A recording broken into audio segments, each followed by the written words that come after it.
Bismillahirrahmanirrahim. Assalamu alaikum, dear respected elders, brothers and sisters and children. Tonight is the 10th night of Muharram. Tonight is the eve of Ashura, a very tragic night, a very sad night. The last night for the 72 martyrs of Karbala. The last night for brothers to be with their sisters. The last night for sisters to be with their brothers. The last night for fathers to be with their children. The last night for mothers to be with their children. The last night for little Sakina to be with her beloved uncle Abbas and dearest father Hussein. Indeed, a night never to be forgotten, a night to shed more tears, a night to do more matam. The night of Ashura on the land of Karbala, mothers are sitting with their children. Laila is with Ali Akbar. Farwa is with Qasim. Bibi Zainab is with On and Muhammad. What are these mothers of Karbala telling their beloved children? They are preparing them for jihad. They are preparing them to sacrifice their lives, preparing them to die. Why? Because they know Hussein al-Islam is on the right path to save Islam. Let us send our salam to those mothers of Karbala for sacrificing their most precious for Islam. Abbas the Alamdar, like every night, Abbas was guarding the camp. Where was Hussein? Hussein had gathered all his friends and companions in his tent. My friends, my companions, tonight is the last night. Tomorrow is the day of Ashura. Tomorrow is the day of Shahadat, martyrdom. None of us will be spared by Yazid's soldiers. Imam Hussein continued. My friends, my companions, you have suffered enough. There is still time to save your lives. Escape in the darkness of the night. I will have no objections. I will forgive you. Go, my friends, go, my companions. Imam Hussein al-Islam blew the candles off. There was total darkness. Anyone could have escaped without being seen or embarrassed. After a while, Hussein lit the candles. How many ran away? 1, 2, 5, 10? No one. Why did they not run away to save their lives? Because, my fellow Hussein, they had recognized the truth. Because they knew Hussein was right. Because they knew Hussein was on the true path. Because they knew their sacrifice would save Islam. Hussein was lucky to be blessed with true friends and best companions, faithful, truthful, and pious. Our greeting to those 72 martyrs of Karbala for their great sacrifice for Islam. Imam Hussein made the biggest sacrifice in one day. He sacrificed his brothers, nephews, and children on the land of Karbala. He remained patient after seeing so many dead in one day. Did Hussein al-Islam complain? No, never. Reply forward, on the contrary, after sacrificing his 18-year-old son, Ali Akbar, he looked up at the sky and said, Ya Allah, give me more patience. Ya Allah, is there anything else I can give for your sake? Allah's will was Hussein's command. Hussein was prepared and willing to sacrifice his family. He never prayed to Allah to save his family. Instead, he prayed for patience, and more patience. Allah, what a big heart Hussein had in Karbala. Muhammad had been killed. Qasim was trodden to pieces. Abbas was lying on the bank of river Faryat. Ali Akbar's chest was torn open with a spear. Is there any more to sacrifice?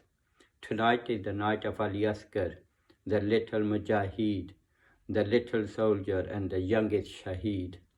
Ashura came to the land of Karbala. One by one, Hussein's friends and companions were martyred. Muhammad, Qasim, Abbas, and Ali Akbar went to the battlefield and were martyred. By Asr time, Hussein was left alone. The time had come for Hussein to go to the battlefield.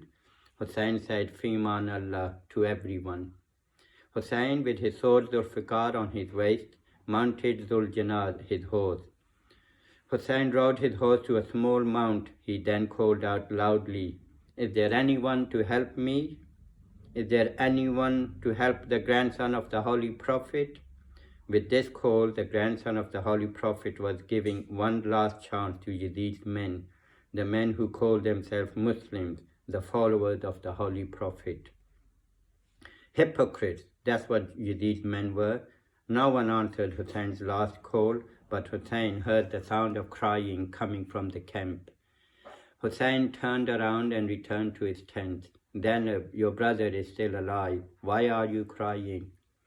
"My brother Hussein, when you called out, 'Is there anyone to help me?' Ali Asghar fell from his cradle." Hussein knew what Ali Asghar was trying to say. Hussein went to Rubab. Ali Asghar was on her lap. He was crying and Rubab was trying to comfort him. Hussein picked up baby Ali Asghar and whispered in his ear. Ali Asghar stopped crying. He looked up at his father and smiled. "Rubab, I am taking Ali Asghar to the battlefield with me so that I can get some water for him." What did Hussein whisper to Ali Asghar's ear? What made Ali Asghar stop crying and to smile?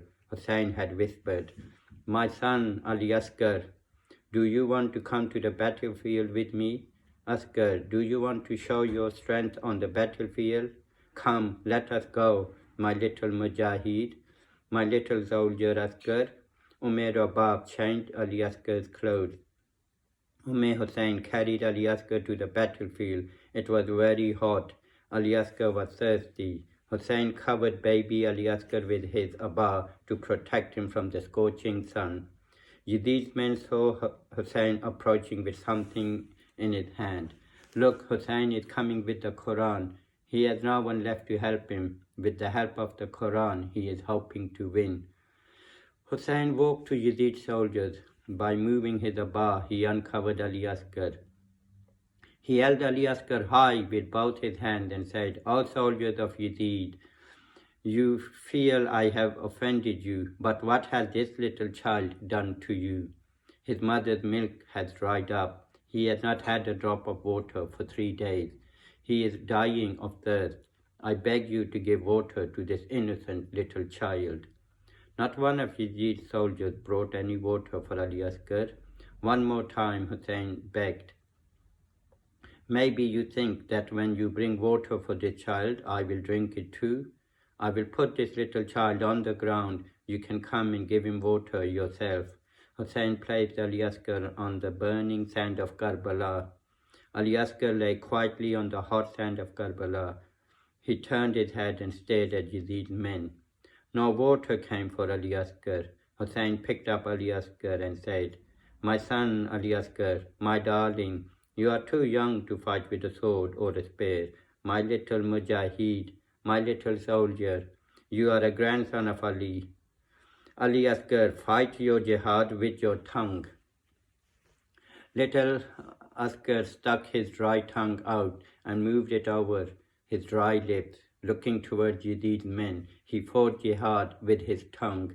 The little soldier shot a strange arrow, his dry tongue. It hit the hearts of Yazid's soldiers who had children of their own. They became restless. Some started crying. They spoke amongst themselves, "Hussein is saying the truth. What has this child done to us? Why is he punished like this? Let us give him some water." Saad got worried that his soldiers will turn against him. The little soldier fight was very effective. Little Ali Asghar was fighting jihad his way. Saad ordered his best archer, Humullah, "What are you waiting for? Silence the little child. Don't you know he is grandson of Ali? Hurry, shoot your arrow before it's too late." Urmila aimed at an arrow at Ali Asghar. A small arrow for a little child? No, an arrow not with one head, not with 2 heads, but with 3 sharp heads. Why an arrow with 3 heads for such a small child?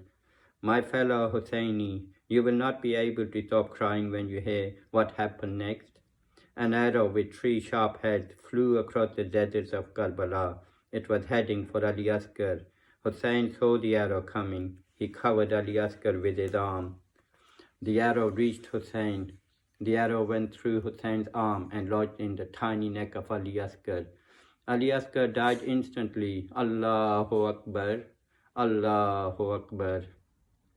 Poor Hussein, the poor father who came to get water for his little child. Instead of water, Ali Asghar got an arrow in his neck. What shall Hussein do now? What shall Hussein do now? Hussein gently pulled the arrow from Ali Asghar's tiny neck.